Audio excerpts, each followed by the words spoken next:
होळीच्या माळाच्या अगदी समोर दुतर्फा मोठे बांधीव चौथरेच्या चौथरे लागतात. या दोन्ही रांगांमध्ये 40 फूट रुंदीचा प्रशस्त रस्ता आहे.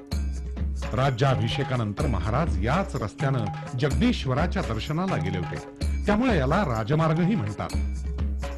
प्रत्येक चौथऱ्यावर चढायला उत्तम घडीव पायऱ्या आहेत. वर एक बाहेरील आणि 2 आतील अशी 3 दालनं आहेत. उत्खननात मिळालेल्या वस्तूंवरून आणि इतिहास तज्ञांच्या मते ही अधिकाऱ्यांची आणि अतिथींची निवासस्थानं अथवा विविध खात्यांच्या कामांच्या कचेऱ्या असाव्यात. अर्थात परंपरेनं याला बाजारपेठही म्हणतात. पण गडावर 43 दुकानांची गरज होती का? दुकानांची जोती एवढी उंच का? या प्रश्नांकडे बारकाईनं पाहिल्यावर तज्ञांचाच अंदाज खरा वाटतो. इथे डावीकडे दिसते ती गडावरची हत्ती शाळा. राज रस्त्यानं सरळ पुढे जात राहिल्यावर दिसते ती ब्राह्मणवाडी. थोडस आणखी पुढे गेल्यावर आपल्याला दिसतं ते महाराजांचं स्फूर्तीस्थान, आराध्य दैवत असलेलं परम पवित्र असं जगदीश्वराचं देवालय. याचं मूळ नाव वाडेश्वर महादेव. आपण आवारात मागून प्रवेश केला, पण मंदिराचं प्रवेशद्वार पूर्वेकडे आहे. समोरच मुघलांच्या हल्ल्यात भग्न झालेला सुंदर असा नंदी आहे. मंदिरात जुनी अशी बलोपासनेच्या दैवताची हनुमानाची मूर्ती आहे. पिंडीची पूजा आणि अभिषेक तसंच पहाटे नगारा वादन आजही होत असतं. याच ठिकाणी महाराजांची आणि कविराय भूषणाची पहिल्यांदा भेट घेतली. भूषणाच्या उत्स्फूर्त काव्यानं महाराज हर्षभरीत झाले. जगदीश्वराच्या समोरच्या दरवाजातून बाहेर पडताना जी पायरी आपण ओलांडतो ती नीट पाहायला हवी. महाराजांच्या आज्ञेवरून या काळ्या कातळात रायगडासारखी अतिसुंदर वास्तू ज्या स्थापत्यकारानं निर्माण केली त्या हिरोजी इंदुलकराची ही पायरी. सेवेचे ठाई तत्पर हिरोजी इंदुलकर.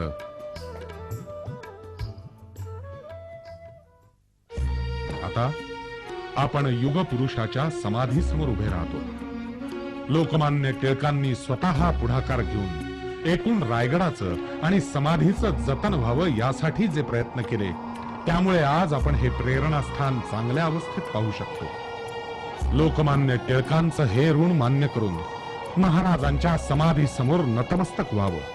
या मातीत अभिमानानं जगण्याची परंपरा आपल्या कर्तृत्वानं निर्माण करणाऱ्या हिंदूंच्या या राजाला साष्टांग दंडवत करावा आणि समर्थांच्या श्लोकाची सार्थता अनुभवावी.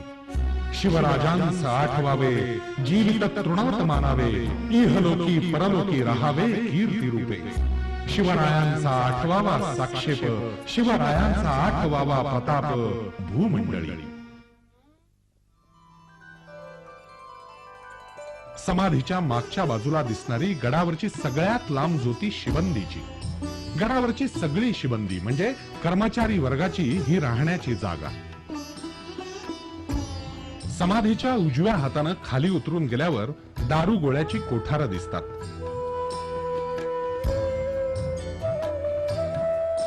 दारू गोळ्याच्या कोठारांच्या डाव्या हाताला बडा टाकी दिसतात.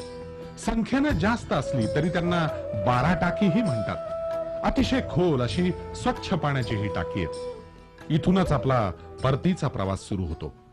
इंग्रज वकील हेनरी ऑक्झेंडनचं निवासस्थान, समाधी, जगदीश्वर मंदिर, अतिशय स्वच्छ पाण्याचा कोळीम तलाव, राजमार्ग, होळीचा माळ. या रस्त्यानं येऊन खाली उतरल्यावर आपल्याला लागतो तो हा कुशावर्त तलाव.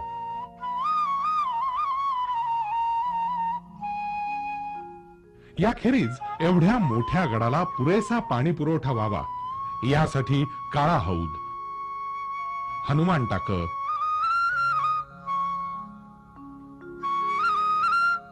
हत्ती तलाव असे इतरही काही तलाव आहेत. कुशावर्ताच्या काठावर असलेलं हे मंदिर रामेश्वर महादेवाचं.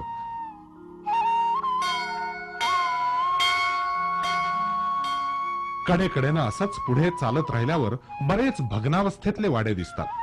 हे महाराजांच्या अष्टप्रधानांचे वाडे असावेत.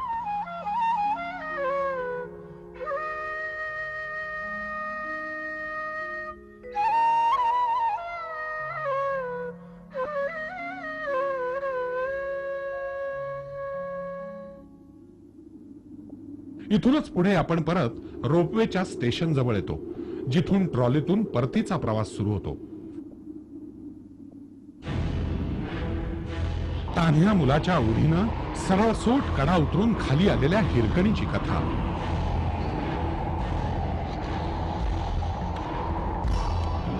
राजाराम महाराजांना संकट प्रसंगी गड सोडून जायला मदत करणारा दुर्गम असा वाघ दरवाजा.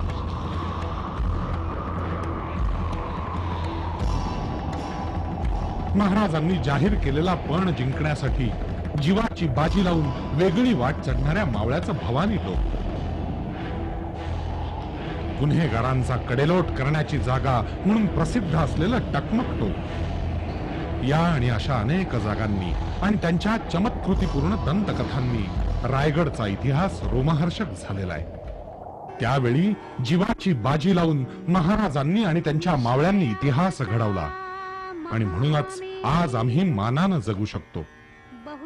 राज्य हे किल्ल्यांमुळे बलाढ्य राहतं, पण किल्ले बलाढ्य होतात ते माणसांमुळे. माणसं सामर्थ्यवान होण्यासाठी हवी जबरदस्त प्रेरणा, आणि रायगड म्हणजे केवळ शिवरायांची राजधानी नाही, तर अशा सर्वच प्रेरणा स्थळांची राजधानी आहे. कारण इथं घडलेला इतिहास असामान्य आहे. आणि म्हणूनच आमची आपल्याला कळकळीची विनंती आहे की रायगडाचं पावित्र्य आणि त्याची शुचिता यांचं जतन करा.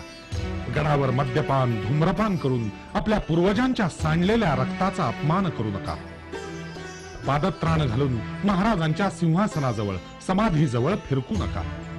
या गडावर स्वतःचं नाव कोरण्याची अनुज्ञा महाराजांनी फक्त हिरोजी इंदुलकरांना दिली होती.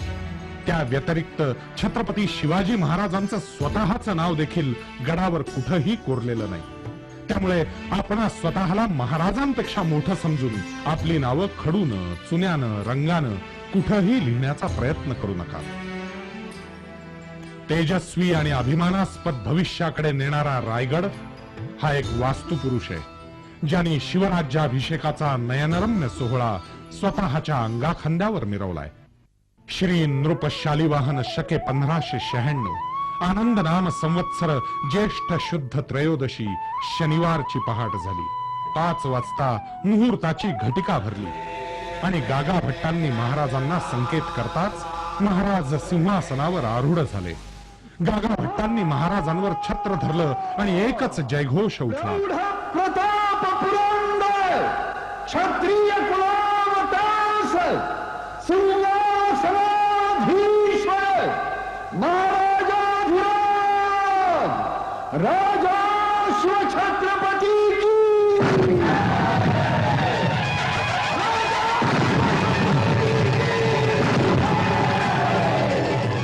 लोखंडाचं सोनं व्हायचं असेल तर जसा परिसस्पर्श लागतो, तसंच आपल्या आयुष्याचं सोनं करण्यासाठी शिवरायांच्या या सिंहासनाला आपलं मस्तक एकदा तरी टेकायलाच हवं.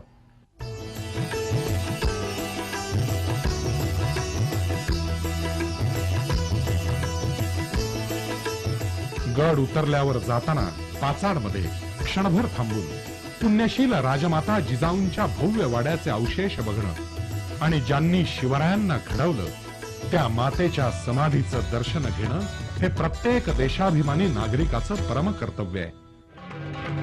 शतकांच्या यज्ञातून उठली एक केशरी ज्वाला, 10 दिशांच्या हृदयामधून